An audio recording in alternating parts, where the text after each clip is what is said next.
Olá, meus amigos, e bem-vindos de volta. O dia 9 de maio está chegando. Na Rússia, isso é maior do que o Natal. É maior do que o Festival do Solstício de Verão, que é grande nos países do norte, por exemplo. É o maior feriado e você poderia quase chamá-lo de uma religião. É quase uma religião da morte. 9 de maio, o fim da Segunda Guerra Mundial na União Soviética. Eles se preparam para o desfile em Moscou e outras cidades. Como fazem isso? Eles estão transferindo muita defesa aérea para Moscou e reforçando a segurança. O que os ucranianos estão fazendo a respeito disso? Bem, nesta noite, 1h30 da manhã, sabe o que quero dizer? 1 hora depois da meia-noite, os ucranianos enviaram drones para Moscou.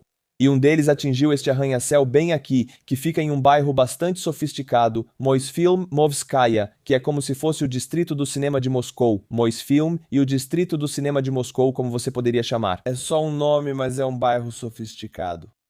E atingiu este prédio residencial específico. Sim, isso é um bloco de apartamentos e destruiu este prédio residencial em particular. Ainda não sabemos o que havia lá dentro, mas é muito importante saber como esses drones ucranianos passaram direto por isso. Olhe para isso.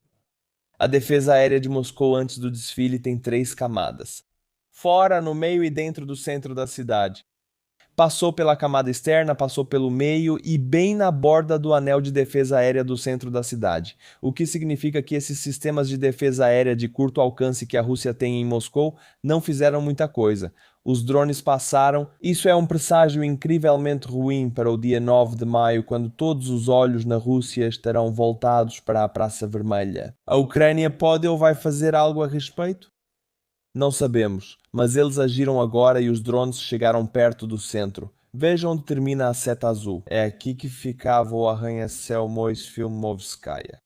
Ou fica. Neste vídeo você pode ouvir o drone sobrevoando Moscou. E eu não vejo nenhum disparo de defesa aérea, mísseis ou armas leves. Só consigo ouvir o drone.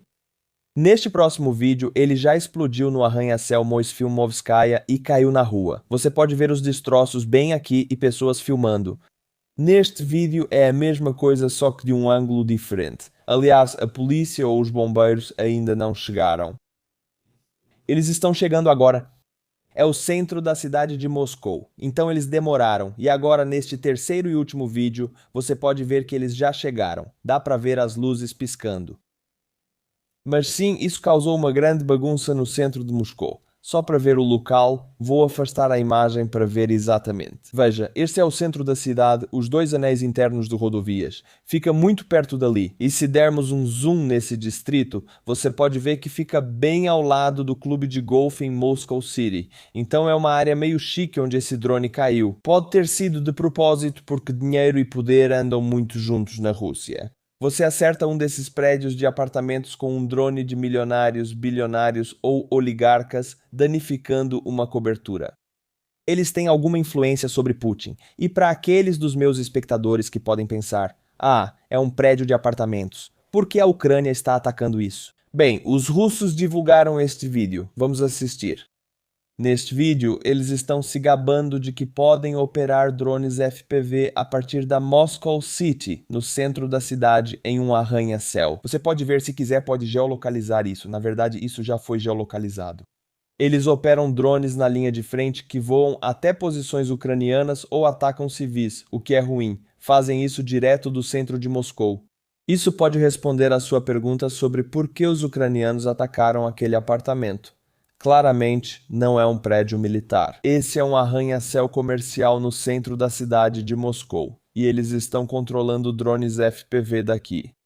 Sabe, para o Oblast de Donetsk e Oblast de Luhansk são 1.000 quilômetros até 2.000 quilômetros de distância, quase. Então sim, acho que eles meio que pediram por isso. Até agora, qual foi o resultado desse ataque de drones? Digo, não causou muitos danos. Um bloco de apartamentos sofreu leves danos e há entulho no chão, mas o maior impacto foi psicológico nos moscovitas. Moscou abriga as pessoas mais poderosas e ricas da Rússia. Eles viram e ouviram aquele drone. O prefeito da cidade comentou sobre isso. Este é o aeroporto de Sheremetyevo, por onde os russos mais ricos e poderosos entram e saem da Rússia. Eles vão tirar férias se quiserem viajar. Na Rússia, se você tem dinheiro, você viaja. Se não tem dinheiro, você não viaja. Se você está neste aeroporto, é porque tem dinheiro para viajar e, portanto, é alguém. Todas essas pessoas não podem viajar agora porque está em interdição do espaço aéreo, o que significa que nenhum avião vai decolar.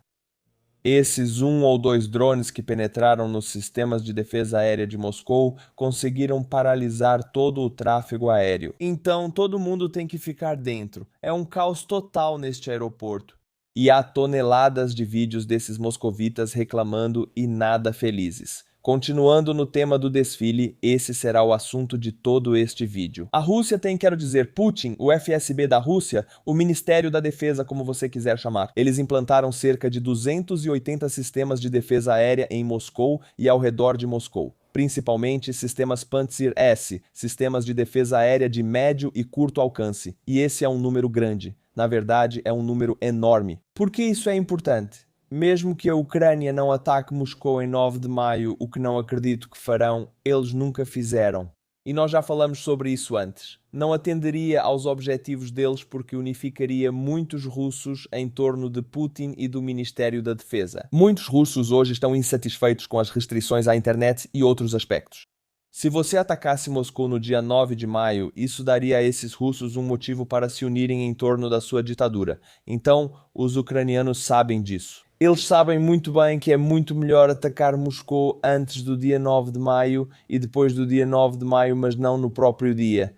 Porque isso ainda causa o mesmo efeito. Bem, porque os russos e o FSB têm muito medo desses ataques quase paranoicos. Então eles realmente deslocam centenas de sistemas de defesa aérea para Moscou, tirando-os de outros locais vitais. Por exemplo, refinarias de petróleo, instalações militares, instalações de produção, fábricas de munição e linhas de frente.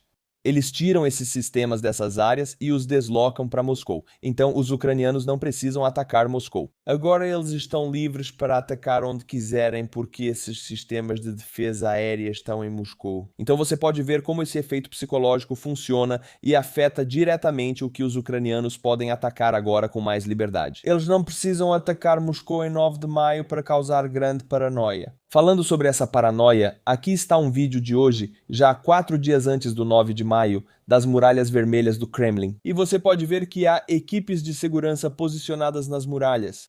Estamos falando de forças de segurança interna patrulhando as próprias muralhas vermelhas do Kremlin com metralhadoras, bloqueadores de drones. Há caminhonetes armadas, quero dizer, caminhonetes com metralhadoras de calibre maior montadas na traseira para derrubar drones que possam se aproximar desta área. Isso mostra para você e para os ucranianos a paranoia que os russos têm sobre os ucranianos atacarem o desfile de 9 de maio. Embora eu repita, os ucranianos nunca fizeram isso. Ocidentais podem apoiar os ucranianos. Façam isso. No dia 9 de maio, enviem os drones.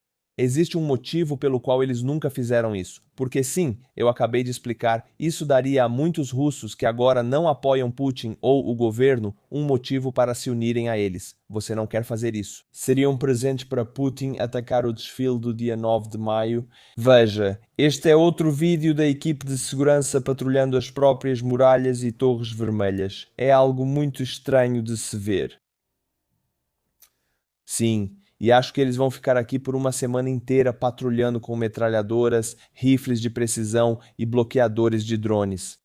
Mostra o quão paranoicas as forças de segurança realmente são. Vamos ver um resumo rápido, o que realmente acontece no dia 9 de maio porque o Ministério da Defesa da Rússia já confirmou oficialmente algumas informações. O tradicional desfile da Rússia, o desfile de 9 de maio, acontecerá na próxima semana sem tanques, mísseis e outros equipamentos. O Ministério da Defesa da Rússia disse em um comunicado. Será a primeira vez em quase 2 décadas e durante os 4 anos de guerra da Rússia na Ucrânia que nenhum equipamento militar passará pela Praça Vermelha de Moscou no dia 9 de maio E este artigo diz: eu adoro a forma como está escrito. O dia em que a Rússia celebra seu feriado secular mais importante, ou seja, um feriado não religioso. Eu corrigiria isso aqui dizendo que o dia 9 de maio para os russos é religioso. Não está ligado a Deus de nenhuma forma ou à religião cristã, mas eles veneram isso mais, a morte disso, do que veneram a Deus. Mesmo quem nunca vai à igreja na Rússia comemora o dia 9 de maio.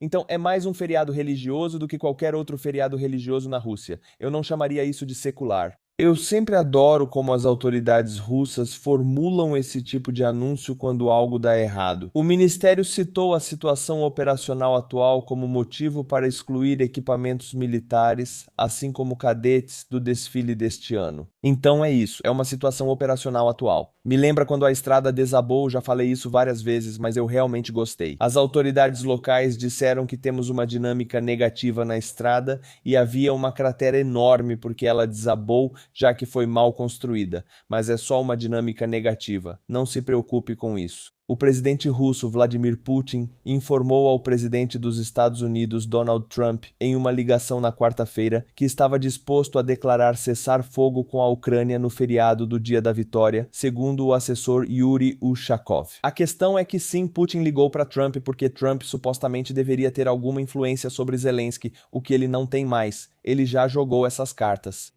Putin quer garantir que a Ucrânia não ataque Moscou no dia 9 de maio. A Ucrânia não vai atacar Moscou no dia 9 de maio. Eles são mais espertos do que isso. Mas se isso ocorresse, Putin ainda teria muito medo. Então liga para Trump, que deveria impedir Zelensky de fazer isso. Mas não acho que precise se preocupar. Eu não acho que eles vão atacar Moscou no dia 9 de maio. Eles vão atacar antes e depois, como por exemplo esta noite. Remover esse elemento importante enfraquece o valor propagandístico do evento, especialmente para o público interno, pois isso reduz. Um dos símbolos mais visíveis do poder russo e do prestígio militar, que são os tanques e equipamentos militares, não vai participar do desfile. Aliás, onde está o equipamento? Por que não está participando do desfile? Bem, eu vou te mostrar. Todo esse equipamento russo está bem aqui, o que você vê no vídeo. Todos esses são tanques russos funcionando e fora de operação, veículos de combate de infantaria e todo o resto, tanques tartaruga, canhões autopropulsados, como você pode ver, mas isso não está em Moscou. Isso está em Kiev, a capital da Ucrânia. Equipamentos russos capturados em funcionamento e equipamentos russos queimados rebocados, tudo visível para o público ucraniano apreciar. É aqui que está o equipamento. É por isso que eles não podem ter isso em Moscou este ano. Falando sobre esses desfiles, como mencionei, o dia mais sagrado de toda a Rússia. E ainda assim, eles cancelam em Samara. Na cidade russa de Samara, o desfile de 9 de maio foi oficialmente cancelado devido a possíveis ataques de drones. O palco e outras estruturas já estavam instalados, mas agora estão sendo desmontados. Parece que é a Ucrânia que toma as decisões sobre os desfiles da Rússia agora. E mesmo assim eles realmente montaram as arquibancadas e tudo mais, e agora têm que desmontar tudo de novo. Feliz Dia da Vitória. Mas ninguém vai vir aqui no dia 9 de maio. E Samara, aliás, não é tão perto da Ucrânia. Vamos ver no Google Maps. Samara, Rússia. Vamos afastar o zoom para você ter uma ideia. Olha como é que é. 700, 800 quilômetros, tão longe quanto Moscou da Ucrânia, mas cancelam devido à ameaça de ataques de drones.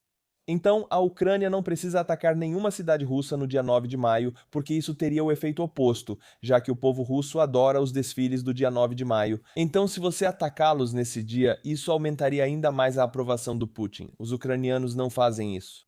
Eles atacam essas cidades antes e depois. Então Moscou e Samara, por exemplo, vivem em uma paranoia enorme e cancelam os desfiles em Samara, por exemplo. Eles causam esse efeito psicológico não por atacar o desfile, mas por atacar alguns dias antes e alguns dias depois. E porque são capazes de atacar o desfile. Você entende meu ponto? Eles nem precisam mostrar as cartas. O fato de os russos saberem que os ucranianos podem atacar já faz o trabalho. Agora vamos relembrar um pouco. No ano passado, 9 de maio de 2025, Estônia, Narva, a cidade mais a leste e uma cidade com grande população russa na Estônia. Veja, isso é o que o Museu de Narva tinha nas paredes voltadas para a Rússia, do outro lado do rio. Então, os russos do lado russo podiam realmente ver isso e olhavam para isso enquanto faziam suas comemorações bem na margem do rio Narva, a 2030 metros desse cartaz. Putler, criminoso de guerra e, além disso, a bandeira da Estônia. Isso era o que os russos tinham que ver, tinham que presenciar enquanto comemoravam o desfile de 9 de maio. Foi assim que eles celebraram. Eles montaram essa tela enorme voltada para a Estônia. Os russos, na Estônia e em Narva, podiam olhar do outro lado do rio e assistir ao discurso do Putin. Bem ao lado estava o criminoso de guerra Putler. Foi super estranho. Agora eu preciso esclarecer uma coisa porque muitos blogueiros ucranianos estão postando essa foto. Uma foto das redes antidrones na Praça Vermelha. Tenho que dizer, isso é falso, feito por IA. Lamento que blogueiros ucranianos estejam postando isso, pois prejudica sua credibilidade. Só preciso fazer um aviso, meus amigos. Não acreditem em tudo que vocês veem. Essa é uma foto falsa. Se você vir alguém postando isso, saiba que essa pessoa não fez a pesquisa direito. E postar esse tipo de notícia falsa não é bom para ninguém. Então essa é falsa. Se você ver, já sabe. Mas já que estamos falando de coisas falsas e já ficou engraçado, é falsa. Então por que não continuar nesse assunto? Aqui está uma foto muito real da proteção pessoal do Putin nos desfiles de 9 de maio, redes antidrone e gaiolas antidrone. Olha só isso.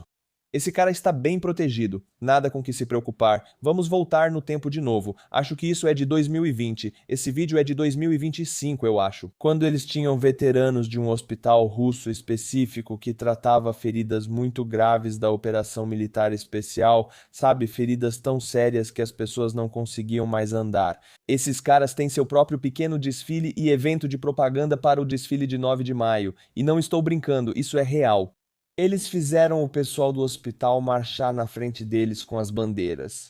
Eles fizeram os amputados virem atrás deles em cadeiras de rodas, como um verdadeiro batalhão de cadeiras de rodas. E alguns caras que nem tinham cadeira de rodas, acho que estavam só andando de muletas com uma perna só. Não fica bem, sinceramente. Dembabed é o dia da vitória. Isso não parece um exército vitorioso. Isso é extremamente triste. Essas pessoas perderam seus membros. E na Rússia, isso é praticamente uma sentença de morte. O Estado não cuida de você de forma alguma. Se você volta de uma guerra e perde um membro. Então eu quase sinto pena deles, mas não sinto, já que eles foram para a Ucrânia cometer crimes de guerra. Mas este é um vídeo real do desfile de 9 de maio de algum hospital na Rússia. Vamos olhar para outra cidade, Novokuznetsk, Rússia. E eles têm esse tipo de instalação. Tipo nos Estados Unidos, você pode ter, digamos, instalações de Halloween nas casas das pessoas. Quem faz a melhor no Natal? Quem coloca um Papai Noel melhor? Na Rússia, o dia 9 de maio é quando as pessoas fazem isso. Isto é uma banielka que você pode ver aqui atrás, bem genérico. Banielka dos anos 70 e 80. E na frente disso tem Pakamni Brosh. Quando lembramos do passado, temos um futuro, o que é muito irônico para os russos porque eles realmente não se lembram do passado. Eles estudam uma versão da história que é simplesmente falsa, sem nenhuma conexão com a realidade. Eles não têm futuro, independentemente de lembrarem do passado. É a Rússia, e a Rússia não tem futuro. E eles têm esse tipo de instalação aqui que honestamente parece uma sepultura. Não poderia ser mais verdadeiro. Sepulturas em frente às panielkas para um país que não tem nenhum futuro. Novokuznetsk, Rússia. Eu imagino que essa cidade também não tenha muito futuro. Então, essa é uma instalação muito apropriada aqui. Novamente, algo que pode ser realmente difícil de entender na Europa, mas que eles fazem na Rússia. Toda vez que chega o dia 9 de maio, eles têm esse trem de guerra que percorre a Rússia, passando por diferentes cidades. Quando falo em trem de guerra, refiro-me a um da Segunda Guerra Mundial. Eles têm um trem enorme com soldados fantasiados, com armamentos da Segunda Guerra Mundial, sabe? Tanques, carros. Eles trazem os filhos. Veja, por exemplo, comemoram isso com crianças. Este aqui é o politruk, oficial político ou instrutor político no exército soviético. Normalmente eram eles que ficavam com as pistolas. Eram quem empurrava os caras para frente. Você não precisa saber muito, basta saber que esse é o cara, o politruque com a pistola, porque para os outros já era lucro se recebessem qualquer arma. Pistola com certeza não. Esse é o homem que atira em quem recua ou não avança no ataque. No exército russo, isso é punido. No soviético, era tiro na hora. É o politruque bem aqui. Esse é o cara que comete qualquer tipo de crime de guerra onde quer que vá. Normalmente faz parte do NKVD. Crianças assistem e comemoram. Eles atiraram no próprio povo como se não fosse nada.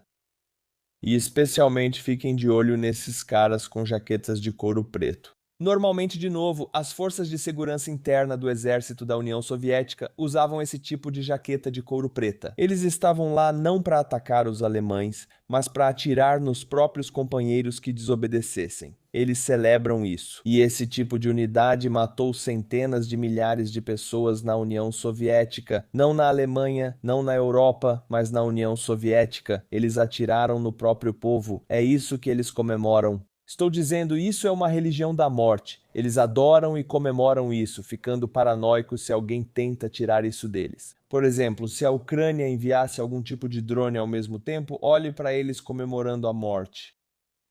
Com esses vagões bem aqui, sim, eles transportaram soldados, mas também deportaram pessoas dos países bálticos e da Polônia e os ucranianos com esses vagões. Eles colocavam crianças, mulheres e idosos, simplesmente amontoavam cerca de 40 pessoas em cada um desses vagões. E se alguém morresse no caminho para a Sibéria, eles jogavam a pessoa nos trilhos com esses mesmos vagões. E agora eles comemoram. Russos levam seus filhos para ver isso. Então eles têm os politruques, têm a NKVD e têm os vagões de deportação. É uma religião da morte. Basicamente, se Satanás quisesse fazer uma celebração, seria assim que ele faria. Seria assim que ele faria uma celebração parecer. É isso que eles são. Só para mostrar o quão ruim pode ficar se você doutrinar crianças desde muito pequenas, como eles fazem na Rússia, então em 18 anos você terá uma população pronta para ir e morrer por você. É isso que eles fazem na Rússia desde sempre. E é isso que eles ainda estão fazendo, olha só. Você coloca eles em pé, coloca o chapéu em cima deles, na União Soviética era chamado de pequena estrela. Você podia ser um jovem comunista ou no jardim de infância, a pequena estrela com aquele símbolo vermelho. E antes de entrar para o Partido Comunista, você tinha que ser um jovem comunista. E antes disso, uma estrela. Desculpe, não sei como dizer isso em inglês, mas as crianças participavam de algo como o Clube da Estrela. E é isso, celebrando a morte desde muito jovem. Um tanque que passou por cima de civis, por exemplo, ou, você sabe, eles bombardearam na Estônia, bombardearam Tallinn e Narva, quando já não havia mais alemães lá. Eles simplesmente bombardearam por bombardear, porque é isso que eles fazem. Esse é um dos aviões bombardeiros e a criança usa isso por ser parte da cultura deles. Então é isso, você pega eles desde cedo. 18 anos depois você tem um exército pronto para morrer por você. Espero que este vídeo tenha mostrado um pouco da mentalidade e cultura deles e o real significado do dia 9 de maio para eles. E talvez a velha pergunta: por que a Ucrânia realmente não ataca o desfile do dia 9 de maio? Bem, porque isso teria o efeito oposto e ninguém quer isso. É muito melhor atacar os russos em qualquer outro dia do que no dia 9 de maio. Obrigado, meus amigos, por assistirem. Se você gostou dos meus vídeos, assine a assinatura mensal do Buy Me a Coffee pelo link na descrição. Inscreva-se no canal. Nos vemos toda segunda, quarta e sexta. E até o meu próximo vídeo, não deixe de voltar e tchau. Clique no link na descrição para experimentar o Plot Note Pro por conta própria e recuperar seu tempo e seu foco. Obrigado novamente a Plot pelo patrocínio do vídeo de hoje.